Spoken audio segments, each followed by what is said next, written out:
Если ваш малыш любит воду, то, возможно, пришло время записаться на уроки плавания. Но прежде чем вы это сделаете, важно понять, что уроки плавания для младенцев и детей ясельного возраста не предназначены для обучения малышей плаванию самостоятельно. Они созданы для того, чтобы дети и родители могли безопасно вместе весело провести время в воде. Тем не менее, было проведено несколько исследований, подтверждающих преимущества занятий плаванием для детей ясельного возраста.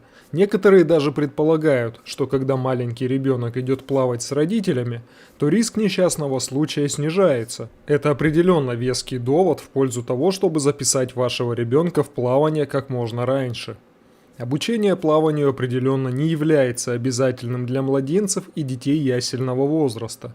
Группа по плаванию проводит уроки для детей в возрасте от 1 года и старше, которые проявляют признаки готовности к бассейну.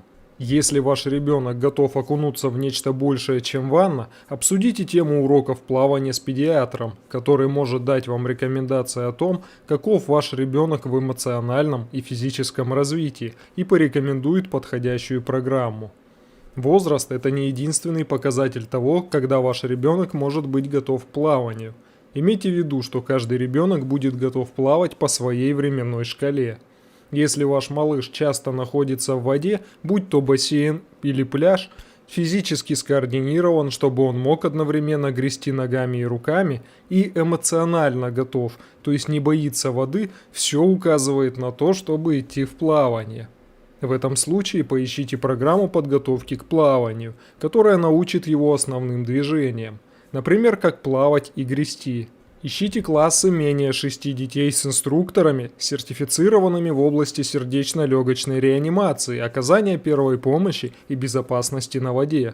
И помните, что контроль прикосновения должен строго соблюдаться всякий раз, когда ваш малыш находится в воде. Это означает, что вы или другой опытный пловец всегда должны находиться на расстоянии досягаемости от ребенка, особенно для младенцев и детей старшего возраста, которые могут быть новичками в плавании без мамы и папы. Для младенцев в возрасте до 1 года не рекомендуют уроки плавания, потому что нет доказательств того, что эти уроки снижают риск утопления. Тем не менее, уроки купания для родителей и малышей могут быть интересным способом провести время с малышом и приучить его к плаванию в бассейне. Даже в этом случае важно осознавать риски. Например, ребенок может легко проглотить слишком много воды, что может привести к водному отравлению.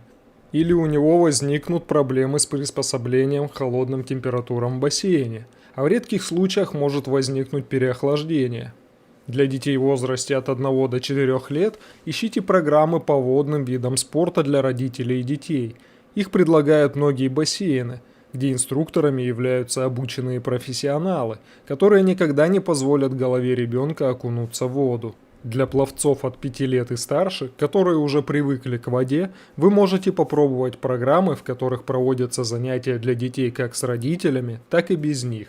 Попробуйте найти ту программу, которая посвящена безопасному поведению в бассейне, а также гребле руками и ногами.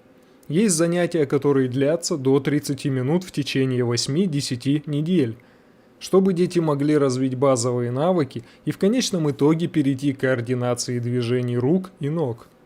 Самый важный урок о занятиях плаванием – они не защищают ребенка от утопления и никогда не заменяют постоянного присмотра взрослых на воде.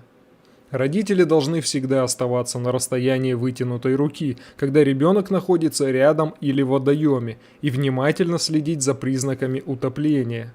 При выборе программы или занятия убедитесь, что инструктор по плаванию хорошо обучен и имеет опыт, а это означает, что он сертифицирован как по сердечно-легочной реанимации, так и по оказанию первой помощи.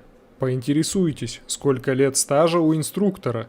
Ищите классы, в которых основное внимание уделяется личной безопасности, водным играм и спорту. Также помните о спасательных жилетах.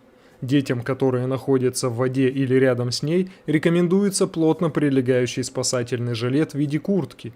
Их не следует использовать для обучения, ведь ваш ребенок учится плавать и на жилет не рассчитывает. Но жилет нужен для того, чтобы обезопасить ребенка, пока он плещется в воде.